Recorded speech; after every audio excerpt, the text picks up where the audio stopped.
Concentrate చేయాల్సిన విషయం ఏంటంటే చిన్న పిల్లల నుంచి ప్రతి ఒక్కరు ఇప్పుడు బాహుబలి 2 అంటున్నారు మేడం. బాహుబలి 2 అంటున్నారు. ఇప్పుడు మీరు ఆల్రెడీ మిమ్మల్ని ఎస్పెషల్గా ఎందుకు అడుగుతున్నావు బాబు ఈ క్వశ్చన్ అంటే, మీరు ఆల్రెడీ వర్షం మూవీలో కోపమా నా పైన అనే సాంగ్ లో మీరు కూడా ఉంటారు.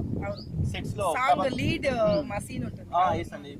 ఇద్దరు పెళ్లి చేసుకుంటారు, వాళ్ళందరూ డిస్కనెక్ట్ అయ్యి మాట్లాడకుండా ఉంటే అందులో సీన్ లో త్రిష గారు, ప్రభాస్ గారు, మీరు కూడా ఉంటారు.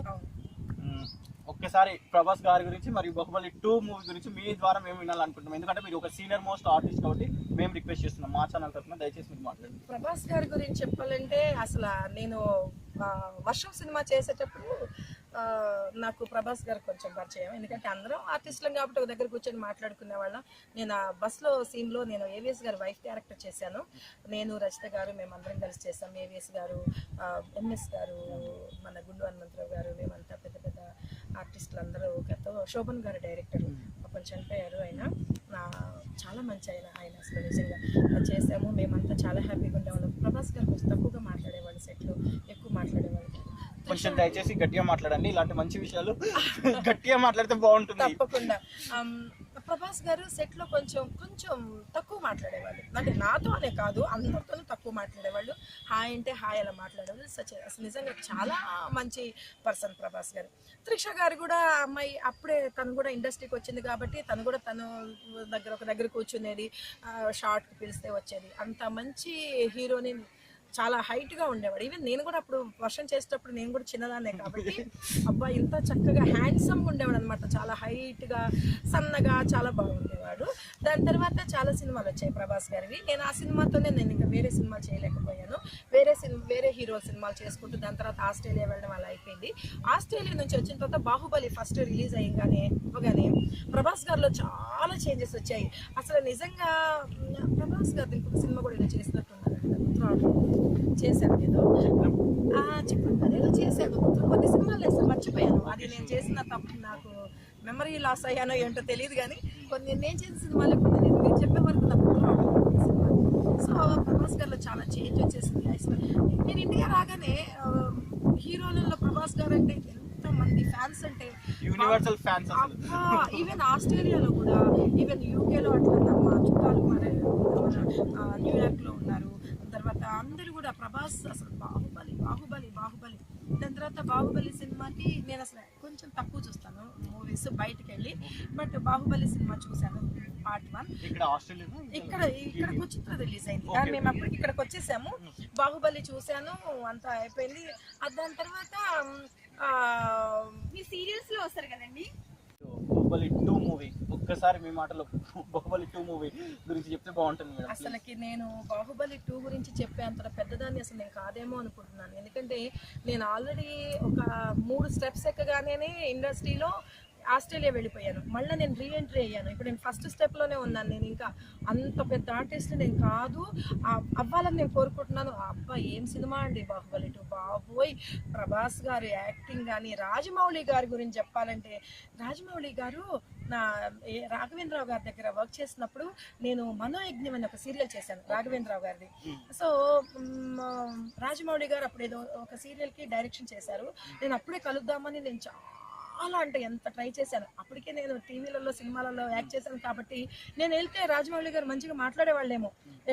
గుడ్ అంటే అంత పెద్దగా అంత చిన్నగా ఒక యావరేజ్ ఆర్టిస్ట్గా ఉన్నప్పుడే నేను కలుద్దాం అనుకున్నాను. కానీ నా దురదృష్టం ఏంటో, అన్ని అదృష్టాలు వస్తే ఎట్లా అండి, పక్కనే దురదృష్టాలు కూడా రావాలి కదా. నేను కలవలేకపోయాను, అప్పుడు వాల్యూ తెలుస్తుంది కదా. సో నేను కలవలేకపోయాను. సరే నేను కట్ చేస్తే ఆస్ట్రేలియా వెళ్ళాను. మళ్ళీ వచ్చిన తర్వాత రాఘవేంద్రరావు గారు రాజమౌళి గారు ఏ రేంజ్లోకి వెళ్ళారంటే నేను షాక్. అసలు ఈగ తర్వాత ఇంకా ఇంకొక సినిమా సెన్సేషన్ చేశారు, మర్యాద రామన్న. బాబోయ్, అసలు ఈ సినిమాలన్నీ చూసి డైరెక్టర్ గారు ఎంత, అయ్యో ఎక్కడ రాఘవేంద్రరావు గారి దగ్గర assistant, Sai Chatrapati, my god, Baahubali 1 Baahubali 2 అసలు ఎక్కడ రాజమౌళి గారు. బాబోయ్, అసలు షాక్. అసలు దానికి తోడు ప్రభాస్ గారు యాడ్, ప్రభాస్ గారితో పాటు రానా గారు. నేను సురేష్ ప్రొడక్షన్స్ లో విజయల్ సినిమా ఇంకా 2-3 సినిమాలు చేశాను, కానీ నేను రానా గారిని ఎప్పుడు చూడలేదు. ఎందుకంటే ఆయన ఒక రామానాయుడు గారి మనవడిగా తెలుసు, కానీ నేను ఎప్పుడు అసలు డైరెక్ట్గా ఫేస్ టు ఫేస్ చూడలేదు, ఎప్పుడు మాట్లాడలేదు. అలాంటి అసలు నాకు రామాయణుడు గారిని చూసినట్లే అనిపించేది ఆయన స్క్రీన్ మీద అంత పెద్దగా అంత హైట్ చూస్తుంటే. సో నేను నిజంగా ఆ సినిమాకి హ్యాట్స్ ఆఫ్. నిజంగా ఎంత మంచి సినిమా అంటే బాహుబలి 2 అసలుకి చెప్పాలంటే 1 కంటే ఇంకా ఎక్కువ బాగా ఆడుతుందని నేను విన్నాను. నిజంగా రాజమౌళి గారు, ప్రభాస్ గారు, మన రానా గారు, మరి ముఖ్యంగా నా రమ్యకృష్ణ గారు, అనుష్క గారు, తర్వాత ఫస్ట్ బాహుబలి వల్ల తమన్నా గారు, అసలు కీరవాణి గారు. అసలు ప్రతి దానికి ఏ సినిమాకైనా సరే నాకున్న నాలెడ్జ్ లో మ్యూజిక్ అన్నది బ్యాక్ బోన్ లాంటిది ప్రతి సినిమాకి. ఈవెన్ సీరియల్స్ లో కూడా ఇప్పుడు మంచి మ్యూజిక్ తోనే ఆడియన్స్ కి ఆ మ్యూజిక్ తోనే వీళ్ళు ట్రైన్ లోకి ఆ సీన్ ని లోపల పెట్టేసుకుంటారు అనమాట ఆడియన్స్. అంత మంచి మ్యూజిక్ అందించారు కీరవాణి గారు. నేను కీరవాణి గారి దానిలో మన ఇది రాఘవేంద్రరావు గారిది గంగోత్రి చేశాను, తర్వాత శ్రీరామదాసు చేశాను.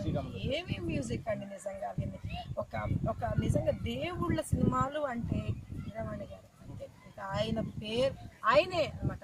ఆయనకి, రాజమౌళి గారికి, వీళ్ళందరికీ నిజంగా వాళ్ళకి పాదాభివందన చేసినా నాకు ఉండదేమో అని తక్కువే. నేను ఇంకా తక్కువే నిజంగా. వాళ్ళ ఎదురుగా ఉంటే కూడా నేను వాళ్ళ పాదాలకు మొక్కినా నాకు అంత అదృష్టం మరి రాదేమో. ఆ రోజు కోసం నేను వెయిట్ చేస్తూ ఉంటాను, ఎప్పుడెప్పుడు వెళ్ళి నేను వాళ్ళతో మాట్లాడాలని. Super madam. యాక్టర్స్ అన్నాక వాళ్ళకున్న ఎక్స్పీరియన్స్ని బట్టి వాళ్ళకి కొంచెం ఈగో ఉంటుంది. నేను ఒక సీనియర్ ఆర్టిస్ట్ని, ఏంటి నేను ఇలా ఎందుకు తగ్గాలి అన్న ఈగో ఉంటుంది. But we don't observe such egos in you madam. Really super. నేను ఎందుకండి నేను ఎప్పటికి కూడా నేను యాక్టింగ్ లో కూడా నేను ఇంకా ఫస్ట్ స్టెప్ లోనే ఉన్నాను. నేను ఇంకా అందులో రీఎంట్రీ అయ్యాను. అప్పుడు చెప్పే కదా, ముందు ఒక 3 స్టెప్స్ ఎక్కానేమో, ఒక 100 స్టెప్స్లలో 3 ఎక్కానేమో. ఇప్పుడు మళ్ళీ రీఎంట్రీ అయ్యేసరికి ఫస్ట్ లోనే ఉన్నాను. నేను ఎప్పుడు ఎక్కాలా 3లో ట్రై చేస్తున్నా. నాకు వెనక బ్యాక్ ఎవరు సపోర్ట్ లేరు కాబట్టి నేను కొంచెం కష్టపడాలి. నా టాలెంట్తోనే నేను బయట రావాలి.